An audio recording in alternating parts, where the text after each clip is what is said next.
halaiki.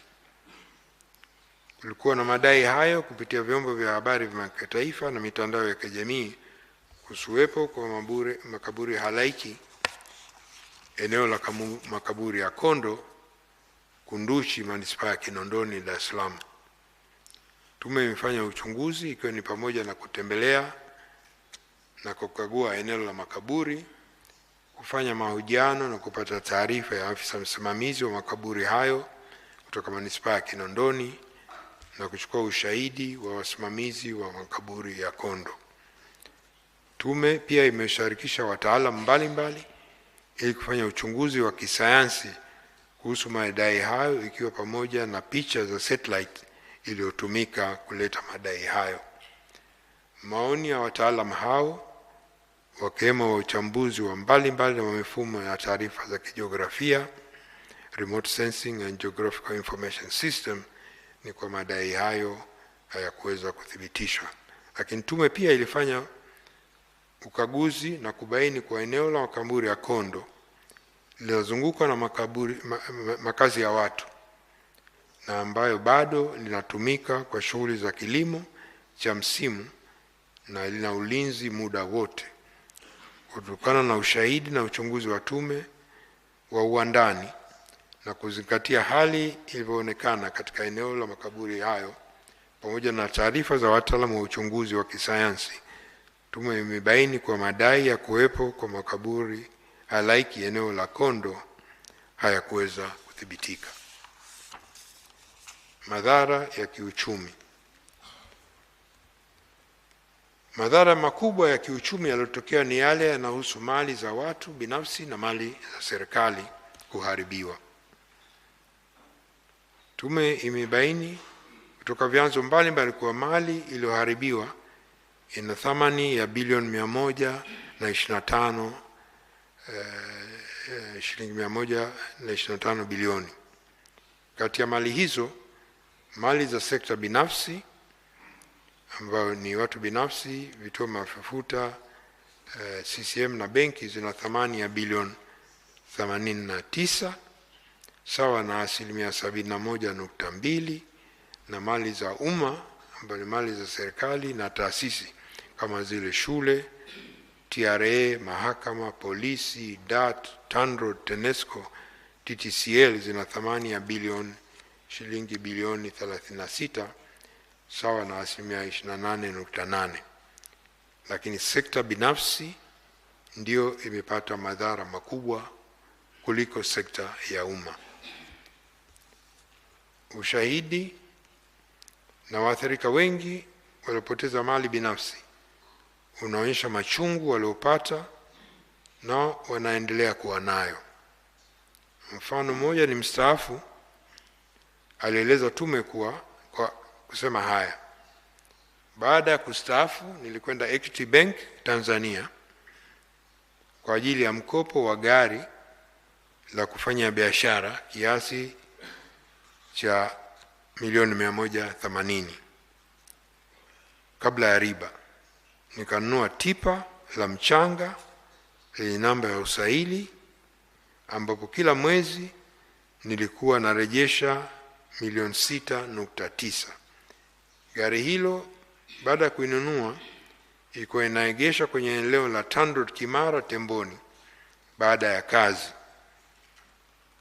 Tangu gari hilo ninunue ilifanya kazi kwa miezi miwili tu, na tarehe 29 Oktoba wakati wa ghasia ya uchaguzi mkuu, eneo la kuegesha magari la TANROADS lilivamiwa na gari yangu ikawa imechoma moto na kuteketea kabisa. Nimejaribu kupata msaada kwenye bima, ila imeshindikana kwa kuwa ilikuwa na bima ya kawaida kubwa comprehensive na sio bima ya majanga ya kisiasa, political risk insurance. Mjasiriamali wadogo pia na wakati walipora na kuibiwa mali zao zenye thamani ya bilioni 1.6. Shahidi moja kutoka Tegeta alieleza haya: mimi ni mfanya biashara wa simu. Siku ya uchaguzi mkuu duka langu lilivamiwa na wafanya vurugu, wakaiba simu zote ndani ya duka. simu zenyewe ni za mkopo, nina hali mbaya, hata sijui nifanyaje, uwezo wangu haupo tena, hapa nilipo nimejaa msongo wa mawazo. Kuna uwezekano wa tathmini ya mali zilizoharibiwa au kuibiwa kutoka kundi hili kuwa ni kubwa zaidi kutokana na changamoto za utunzaji wa kumbukumbu na taarifa za biashara na wajasiriamali hao. Zilivyo pia hasara kubwa kwa upande wa sekta ya fedha. Kwa mfano, jumla ya shilingi milioni 621.7 ziliporwa na kuibiwa katika ATM, Vioto Motela ya mabenki makubwa matatu, CRDB, NMB na NBC. Sekta nyingine zilizoathirika kiuchumi ni kushuka kwa masoko ya fedha, mabadiliko ya mzunguko wa fedha, usafiri na usafirishaji na utalii. Kwa mujibu wa taarifa ya Februari 2025 ya kampuni ya kimataifa ya kutathmini kiwango cha nchi kuaminika katika kukopa, yaani Moody's, kiwango cha Tanzania cha kuaminiwa katika kukopa, credit rating, kimebaki katika kiwango cha B1. Hali hiyo inaifanya Tanzania iendelee kuaminika na wakopaji kama ilivyokuwa kabla ya uchaguzi mkuu. Aidha, wachumi waliokutana na tume walisisitiza kwa iwapo viashiria vya kisiasa, political risks, havitashughulikiwa ipasavyo, kiwango hicho kinaweza kushuka. Kwa mujibu wa Benki Kuu, uamuzi wa Mheshimiwa Rais kuunda tume ya uchunguzi ilikuwa ni uamuzi mzuri na wakati, na kwa kiasi ni muhimu, ulikuwa muhimu, chanzo muhimu cha kujenga imani kwa uchumi wa Tanzania. Madhara mengine ambayo tume ilielekeza kuchambua ni madhara ya kisaikolojia. Tume ibaini kuwapo kwa watu waliopata madhara ya kijamii, kihisia, emotional, kiroho, spiritual, kiakili, mental, kimwili, physical, ambayo wanahitaji kupatiwa huduma za afya ya akili, kisaikolojia na kijamii. Matokeo kama vile vifo, ulemavu wa kudumu, majeraha ya mwili, kupoteza ndugu au kupora au kuharibia mali vilivyotokea kwa baadhi ya watu vimesababisha athari ya kisaikolojia na changamoto za kijamii miongoni mwa wananchi. Athari hizo zimejitokeza kwa namna tofauti, ikiwemo watu kupata msongo wa mawazo, huzuni, hofu, kupoteza imani ya mifumo ya kijamii na kisiasa. Katika mazingira hayo, imebainika kuna mgawanyiko ambao jamii imepoteza mshikamano na kuaminiana. Kundi lingine ambalo liliathirika ni wahanga, wauguzi na wahudumu kwenye vituo vya afya, ambao wengi walifanya kazi masaa 72 mfululizo, na mmoja wao anasema haya kwamba anataka hata kuacha fani hiyo yake ya udaktari. Shahidi mwingine kutoka mkoa wa Shinyanga alisema kuwa baada ya kupigwa risasi ya mguu nilipoteza uwezo wa kutembea, na kama zamani maisha yangu yamebadilika sana. Ukosefu wa baiskeli ya kunisaidia kusafiri kutoka eneo moja kwenda lingine, hususan kwenda shuleni, umeninyima uhuru wa kushiriki maisha ya kawaida kama kijana wenzangu. Nimejikuta nikiwa na huzuni na msongo wa mawazo kwa sababu siwezi kufika shuleni, kushiriki na marafiki, wala kuendelea na ndoto zangu. Mara nyingi najihisi sana thamani na nimeachwa peke yangu, hali ambayo imenifanya niishi katika upweke. Wakati wa kusikiliza mashahidi, tume ilibaini uwepo ya watu 107 wenye hitaji la msaada wa kisaikolojia ili ichukue hatua. Iliwaunganisha waathirika hao moja kwa moja na wizara yenye dhamana ya masuala ya maendeleo ya jamii ili waweze kuchunguzwa na kupatiwa msaada wa kisaikolojia. Tunashukuru hilo limefanyika na waathirika wote 710 walifikiwa na walipatiwa huduma za kisaikolojia mikoani na wilayani na ustawi wa jamii, idara ya ustawi wa jamii wa serikali. Mheshimiwa Rais, hadidu za rejea ya 3 ilikuwa ni kubaini hatua za kubaini, kuzuia na kudhibiti ghasia. Kuhusu kubaini, viashiria vya kutokea kwa ghasia siku ya uchaguzi mkuu Oktoba 25 wenye lengo la kuzuia na kuvuruga uchaguzi vilianza kujitokeza kupitia mitandao ya kijamii takriban miezi 6 kabla ya uchaguzi. Kwa nyakati tofauti, kuanzia mwezi wa Aprili hadi Oktoba 25, Mamlaka ya Mawasiliano Tanzania TCRA ilikuwa ikiwasilisha taarifa zinaonyesha viashiria vya ghasia kwa mamlaka na vyombo vya ulinzi na usalama na taasisi nyingine ili zichukue hatua. Tarehe 17 Oktoba 2025, TCRA ilibaini bango mtandaoni lililokuwa na maudhui yanayohamasisha ghasia na kuzuia uchaguzi mkuu. Bango hili lilionyesha malengo ya maandamano yaliyoandaliwa kuwa ni ya kitaifa, kuwa ni ya kuzuia na kuvuruga uchaguzi mkuu uliopangwa tarehe 29 Oktoba. Katika taarifa yake ya 26 Oktoba, TCRA pia ilibaini kuwepo kwa mjadala katika moja ya mitandao ya kijamii kuhusu namna watakavyotekeleza ghasia siku ya uchaguzi. Majadiliano hayo yalionyesha kuwa siku ya uchaguzi yangeharibu mifumo ya umeme ili kuliingiza nchi gizani, kuchoma moto vituo vya mafuta na kuchoma moto vituo vya kupigia kura kwa lengo la kuvuruga uchaguzi mkuu. Licha ya viashiria vya mtandaoni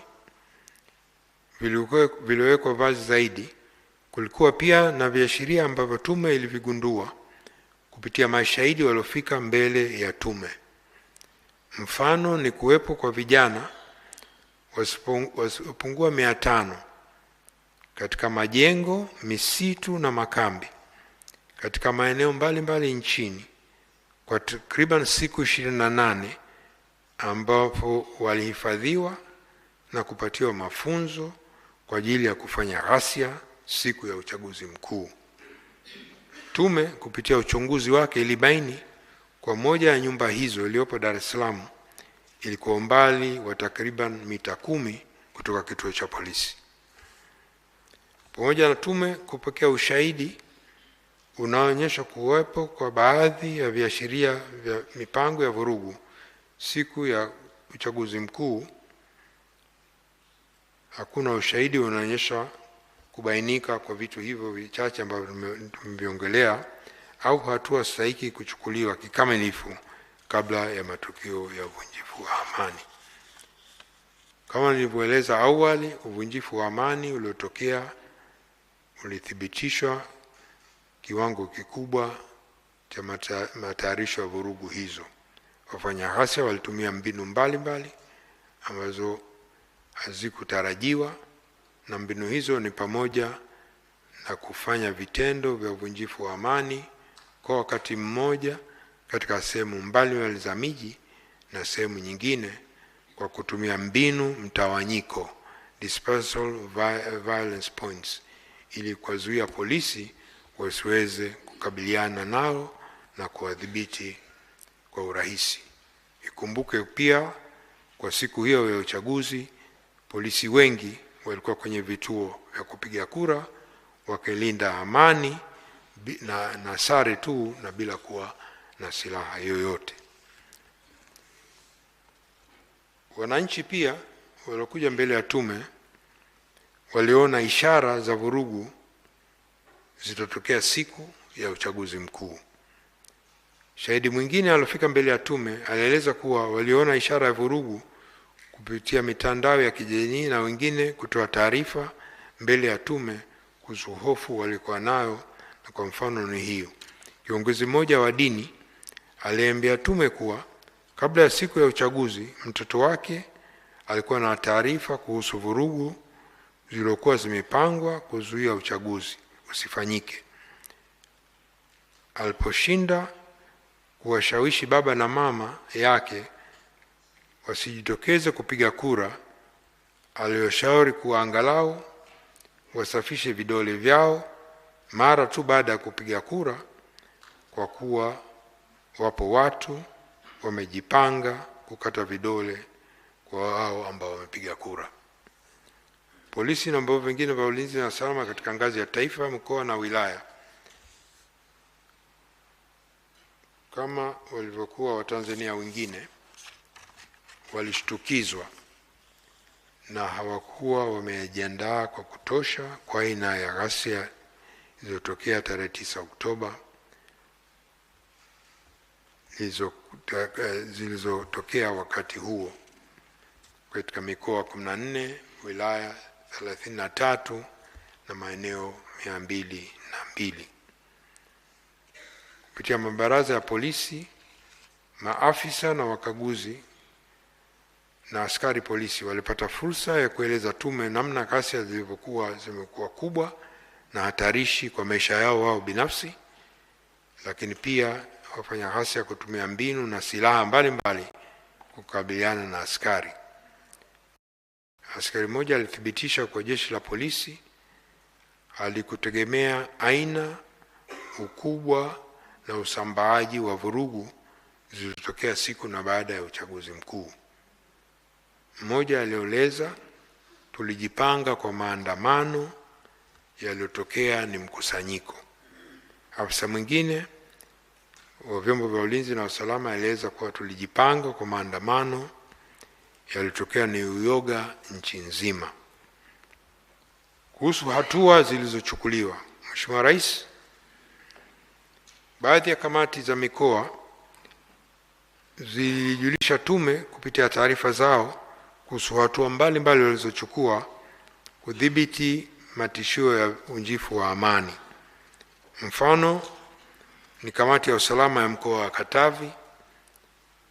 Katika taarifa yake imeeleza kwa baada ya kuanza kuona viashiria vya kuwepo kwa ghasia wakati wa uchaguzi, iliimarisha mikakati ya ufuatiliaji na taarifa za kiintelijensia na kuzifanya kazi kwa haraka.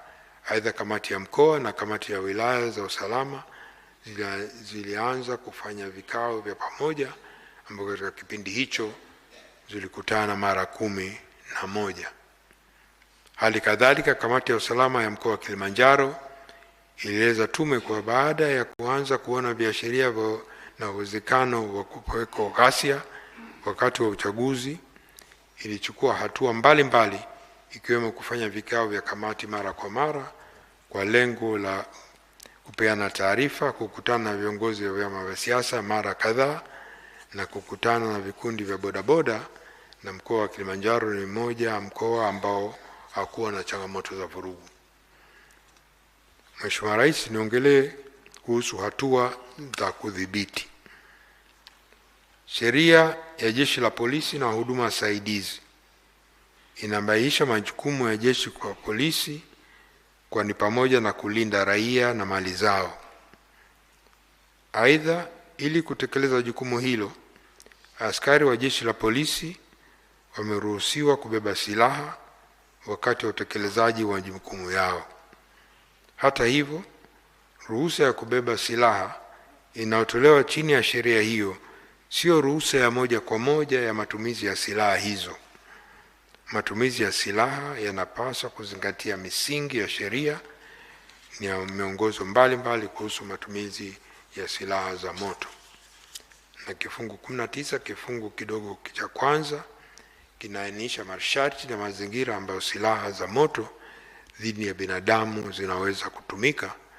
Ni ambako wakati ambako kuna jaribio la kumuokoa mtu mwingine ambao anapata madhara, au wakati wa kuzuia ukamataji kihalali na kadhalika. Lakini masharti ya kifungu hicho Jeshi la Polisi huduma saidizi pia naendana kabisa na sambamba na kifungu cha 9 ya kanuni za misingi ya Umoja wa Mataifa kuhusu matumizi ya nguvu ya silaha za moto kwa maafisa wa vyombo vya utekelezaji wa sheria zilizopitishwa mwaka 1990. Kwa hiyo sheria yetu ni sambamba tu kabisa na kanuni ya msingi ya Umoja wa Mataifa. Pia sheria ya mwenendo wa mashauri ya jinai kifungu 19(1) na cha 2 kinatoa mwongozo wa kisheria kuhusu ukamataji wa mtuhumiwa na matumizi ya nguvu wakati wa ukamataji. Lakini pia Jeshi la Polisi lina kanuni zake za jumla, Police General Order 274 ya kanuni za jumla za Jeshi la Polisi, ambazo zimebaini matakwa manne ambayo yanahitajika kabla matumizi ya nguvu za silaha za moto. Na hayo manne ni sawa tu kabisa na masharti ya kimataifa na masharti ya kikanda. La kwanza ni swala la uwiano wa proportionality, yani matumizi ya nguvu lazima yawiane na tishio. Kadri upinzani unavyoongezeka kuanzia ilani inayotolewa, udhibiti mkali, udhibiti hatarishi, na mwisho kiwango cha nguvu, ndio hicho cha kutumia nguvu za mwisho. 2 ni uhalali. Uhalali wa matumizi ya nguvu unatokana na kufuata mamlaka na taratibu zilizowekwa kisheria. Kwa mujibu wa kanuni hiyo ya jumla ya Jeshi la Polisi PGO 274 kifungu 4 kisoma pamoja na sheria za mwenendo wa mashauri ya jinai na kanuni za adhabu zinika uhalali wa Jeshi la Polisi kutumia nguvu panapohitajika kufanya ghasia.